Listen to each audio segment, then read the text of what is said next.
Olá, turma. José Carlos de Luca, Alguém Me Tocou, no capítulo de hoje, Recomeçar. Este pensamento surge de um diálogo que o pensamento é: ninguém pode ver o reino de Deus se não nascer de novo. Jesus. Este pensamento surge de um diálogo que Jesus manteve com um fariseu chamado Nicodemos, que era líder dos judeus. O evangelho não registra qual teria sido a pergunta formulada por Nicodemos e que levou Jesus a proferir a resposta que acima transcrevemos. Mas, pela mediunidade de Francisco Cândido Xavier, o espírito Humberto de Campos abre as cortinas do tempo para descrever qual foi a questão formulada por Nicodemos. Tenho empregado a minha existência em interpretar a lei, mas desejava receber a vossa palavra sobre os recursos que deverei lançar mão para conhecer o reino de Deus. Aí é onde Jesus responde: ninguém pode ver o reino de Deus se não nascer de novo. E Jesus respondeu que ninguém conhecerá o reino de Deus sem nascer de novo. Creio que essa preocupação de Nicodemos em conhecer o reino de Deus também deve ser nossa, pois nenhum reinado da terra é capaz de suprir os anseios de paz e amor de que nossa alma tem necessidade. Por tal razão, é que o apóstolo Paulo nos recomenda buscar as coisas do alto e não centrar a nossa vida exclusivamente na conquista dos valores materiais, sempre passageiros e que, cedo ou tarde, haveremos de deixar na própria terra. Para não me esquecer disso, vez ou outra costumo visitar algum cemitério. Olho bem para os túmulos, vejo as fotografias dos falecidos, as datas em que partiram desta vida e imagino que um dia chegará também a minha vez de deixar esse plano de existência. Aqui deixarei todos os meus bens terrenos, meu cargo público, meus familiares e o possível destaque social que minhas tarefas de orador, escritor e radialista imerecivelmente me proporcionaram. Todos os meus ficarão por aqui. Só irão comigo as conquistas que porventura tiver feito em meu próprio espírito no campo da justiça, do amor e da caridade. O reino de Deus não é um lugar específico, mas um estado de espírito que se alcança quando vivemos segundo os propósitos que Deus traçou para nós. O reino de Deus não se alcança apenas depois da morte, é acessível a todos nós a partir do instante em que decidimos viver em consonância com a lei divina, da qual o preceito supremo é amar o próximo como a si mesmo. Quando nos afastamos do amor, ficamos fora do reino, e isso implicará para nós a experiência da dor e do sofrimento. O motorista que não respeita as leis de trânsito certamente se envolverá em muitos acidentes, os quais poderão inclusive lhe retirar a própria vida, assim como estará sujeito ao pagamento de multas pelas infrações praticadas e de indenizações pelos prejuízos causados a outrem.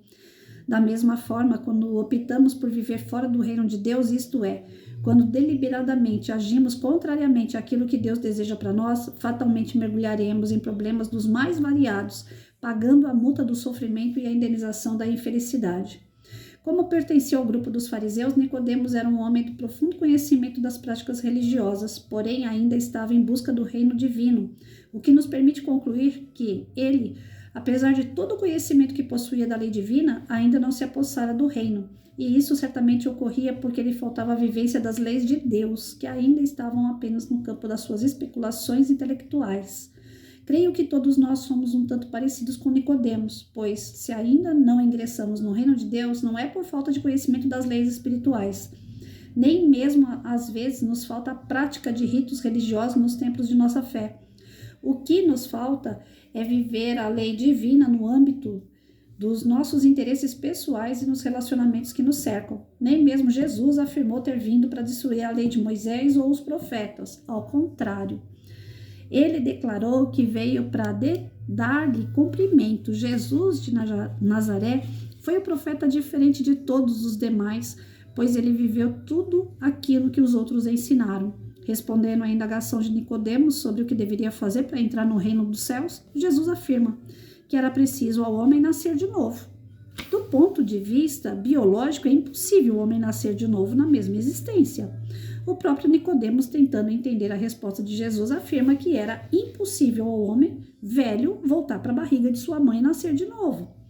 Isso nos leva a concluir que Jesus não falava de um nascer de novo do ponto de vista biológico, mas sim de um renascimento emocional e espiritual que nós devemos realizar como condição para entrar na posse do reino divino.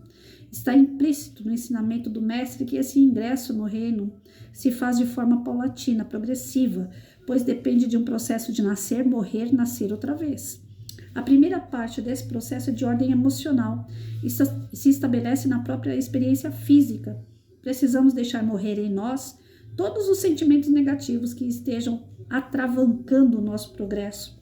Mágoas, ódios, culpas, ressentimentos e traumas precisam ser excluídos de uma vez por todas dos nossos painéis psíquicos, pois, do contrário, convertem-se em verdadeiros fantasmas que nos assombram e impedem nosso ingresso no reino da felicidade, cujas portas se abrem com as chaves do perdão e do amor.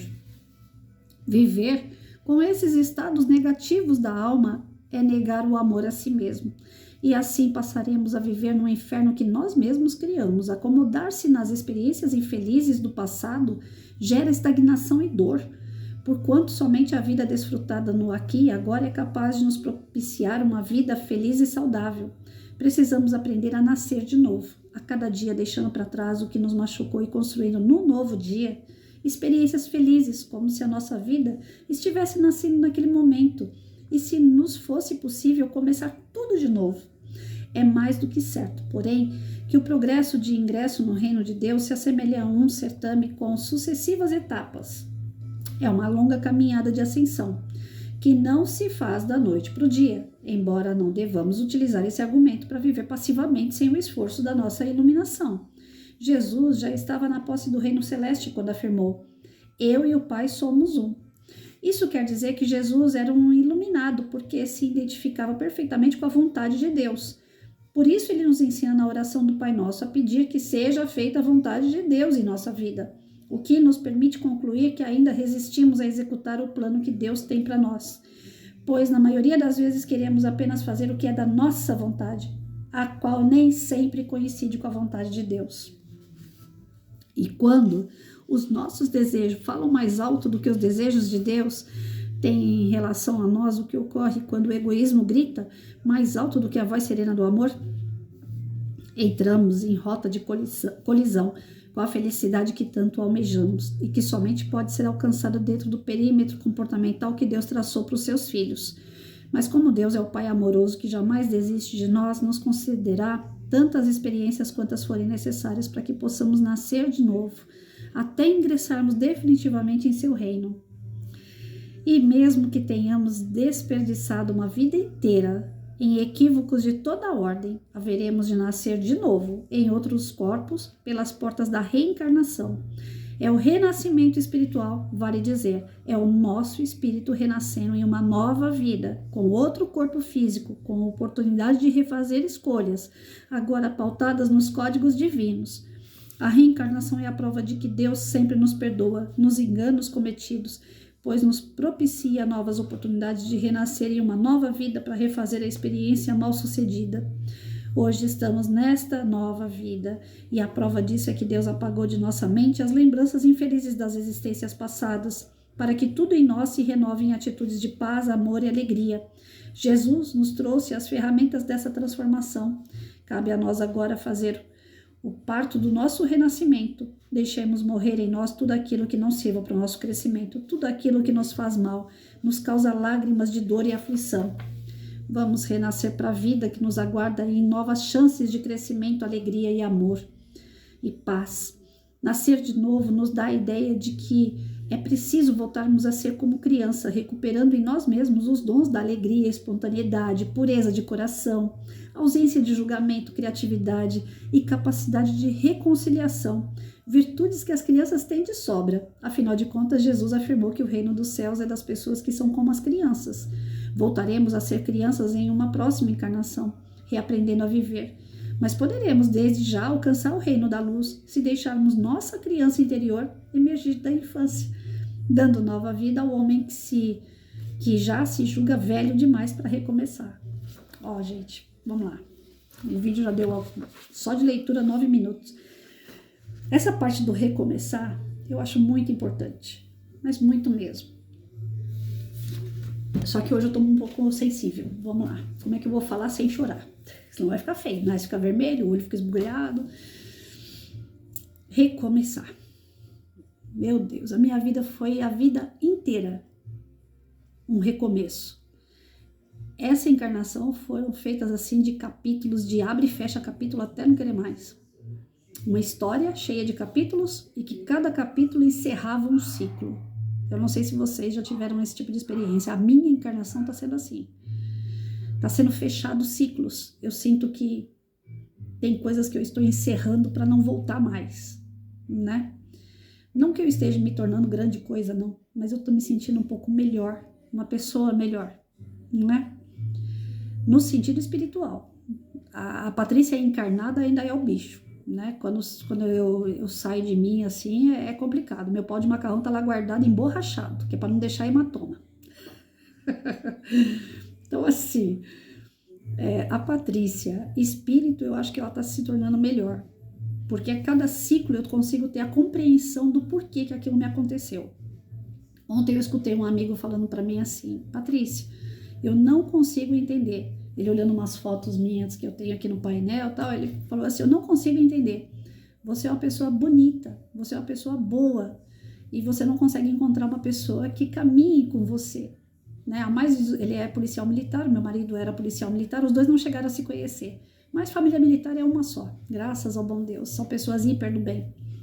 E ele falando assim: poxa, há mais de 18 anos sem seu marido, e você até hoje não conseguiu uma estabilidade com uma única pessoa de lá para cá. Eu já tive 4 relacionamentos, e os 4 foram desgastantes. Né? Os 4 eu ajudei, mas numa proporção menor eu fui ajudada, vamos dizer assim, né? Mas eu entendi a cada final de ciclo o porquê. Né? Eu vim buscando o porquê das coisas. Por quê? Por que que o primeiro não deu certo? Por que que o segundo não deu certo? Por que que o terceiro não deu certo? Por que que o quarto não deu certo? E será que vai ter o quinto? Né? Sempre tem essa angústia, essa...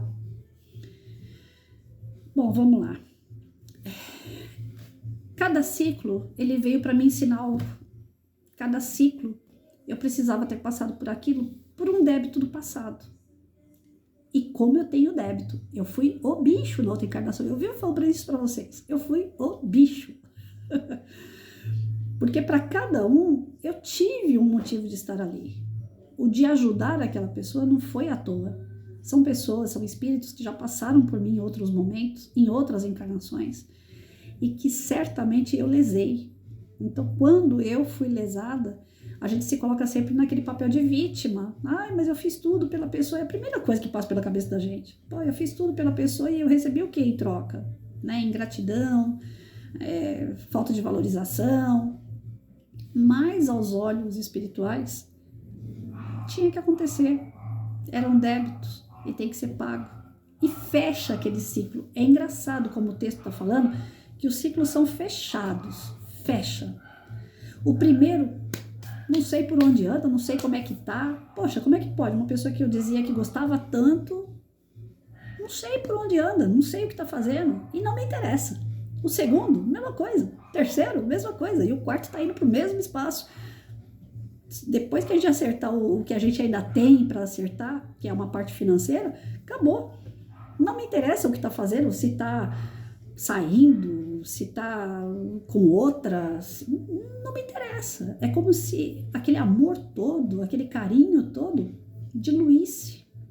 É uma coisa mágica. Você ama, você quer fazer tudo pela pessoa, mas quando aquele ciclo fecha, que você vê que fechou, eu não sei se vocês já tiveram experiência assim. É diferente de quando, que nem eu encerrei o meu ciclo de filha, né? Meu pai e minha mãe já estão no plano espiritual. Então, aqui na Terra eu já encerrei, eu não sou mais filha. Mas eu continuo tendo elo de amor, de carinho, de preocupação com os meus pais. O ciclo fechou, porém o amor ainda continua assim, gigantão. Eu já dei conta, eu creio eu, como mãe. Meu filho hoje mora sozinho, cuida da vida dele sozinho, não me pede nada, não vem atrás de mim para nada. Então, creio eu que eu também já dei conta como mãe. Mas o amor que eu tenho pelo meu filho não cabe dentro de mim. E olha que nós dois já brigamos muito, nós já tivemos muita diferença. E amo incondicionalmente, amo, simplesmente amo. O ciclo foi fechado, mas o amor continua gigante. Meu irmão, mesma coisa. Já brigamos tanto, já tivemos tanto problema, mas o amor é gigante. Quando eu vejo aquele cara, porque ele tem 16 anos de diferença de mim, quando eu vejo ele vai ser sempre um moleque pra mim. Eu vou sempre chamar ele de moleque, mesmo sendo um homem. Quando eu vejo aquele moleque, eu falo, putz, eu troquei a fralda desse cara, meu. Então é um amor assim fenomenal. Era pra ter fechado aquele ciclo ali, mas não fechou. Mas ciclos amorosos, no meu caso, quando fecha, fecha de verdade. Eu lembro, lógico, eu passei pelaquela história, eu vou lembrar. Em tal lugar eu fui com tal pessoa, em tal lugar eu fiz tal coisa com tal pessoa. Isso eu vou lembrar, é normal. Mas não de saudade, não é aquela coisa. Parece que eu tô falando de alguém muito distante, não parece que é uma pessoa que conviveu na minha intimidade. São ciclos que fecham, você fala, pronto, agora eu tô me sentindo aliviada. Acabou aquela história. Aquilo ali já foi quitado. E eu espero que fique quitado mesmo, né? Pelo amor de Deus. Mas eu sinto assim. E eu não sei vocês. Mas se vocês passam por uma experiência semelhante, eu até gostaria de ouvir. Porque é interessante trocar figurinha nesse sentido. Pra gente ver o reino de Deus, a gente tem que ir fechando o ciclo. Tem gente que vai lá pra regressão, pra saber o que aconteceu no passado. Gente, se Deus deu oportunidade de a gente renovar, da gente recomeçar, da gente ter algo novo, pra que eu vou querer saber o que eu fiz lá no passado? Se os que eu fiz aqui eu já quero esquecer, imagina o que eu fiz lá atrás, nas outras encarnações. Deixa quieto. Vamos pagando, vamos cumprindo nossas missões, vamos acertando nossa vida, até que inconscientemente. E lembrando que lá no nosso íntimo tem uma criança, tem um jovem, tem um adulto, e agora tá chegando na fase do idoso. Mas tá tudo aqui dentro da gente, tá tudo aqui, né? Tem gente que vai ficando mais velho e vai ficando amargurado, vai ficando triste, vai se deixando entregar na angústia, na tristeza, na dor, na solidão. E aquela criança que estava lá dentro de você? Dentro de você tem uma criança, um jovem e um adulto. Continue com eles aí dentro. Você precisa da criança para ser feliz, alegre, criativo, que você perdoe, que você tenha bons sentimentos, como foi falado aqui no texto, a pureza de uma criança. Você precisa do jovem para se sentir vivo, né? Cheio de vitalidade, cheio de vontade, cheio de objetivos, cheio de sonhos. E você precisa do adulto, com a maturidade do adulto, para resolver todos os seus pepinos e manter o jovem e a criança protegido dentro de você. Então é magnífico. A nossa vida é maravilhosa. Vamos fazer oração. Jesus, aqui me encontro ferido por tantos fracassos, cansado de experimentar desilusões. Seu evangelho fala repetidas vezes sobre o reino de Deus, onde imagino que deve haver paz e amor. Eu ainda me sinto fora desse reino. Sei que você me convida a entrar, mas vejo que a porta de entrada é estreita e baixa, e hoje aprendi que a porta é estreita para que somente os humildes passem por ela, porque, via de regra, os orgulhosos carregam muitas coisas desnecessárias consigo. Geralmente estão cheios de si e não conseguem passar pela porta estreita. E a porta também é baixa, somente uma criança consegue passar por ela. Meu eu adulto não passa, teria de engatinhar como uma criança para entrar. Por isso, mestre amado, descobri que preciso fazer uma cirurgia espiritual para diminuir meu peso e minha estatura. Preciso estipar o orgulho de mim para me tornar humilde, retirando a prepotência e a arrogância que não me deixam passar pela porta do reino do céu. E preciso fazer um trabalho de rejuvenescimento para voltar a ser como uma criança. Só assim serei admitido no reino do Pai. Seja meu cirurgião, amigo Jesus. Ajude-me a nascer de novo para a vida, a felicidade e o amor. Eu quero, mas preciso de sua mão, assim seja. Ah, tá. Um detalhe no final, né? A gente voltar a ser criança, agir como criança, não significa ser inconsequente como uma criança, né? Crianças fazem coisas que ela é inconsequente, ela é tão imatura que ela faz coisas inconsequentes e elas acabam machucando, se machucando e machucando os outros. Então, cuidado na hora de interpretar e não pegar a criança desse lado. Eu conheço muita gente que tem, eu sou crianção mesmo, não tô nem aí, quero... Aí não, aí tá errado. A gente tem que ser criança da parte humilde, da parte que perdoa fácil, que tem um bom coração, mas não a criança que não tem limite, não aquela criança que é egoísta, não aquela criança que é desorientada, que não tem limite, que não pensa no próximo, né? Essa criança não. Essa aí não é bem-vinda. Essa aí a gente tem que educar ela. Fiquem com Deus, gente.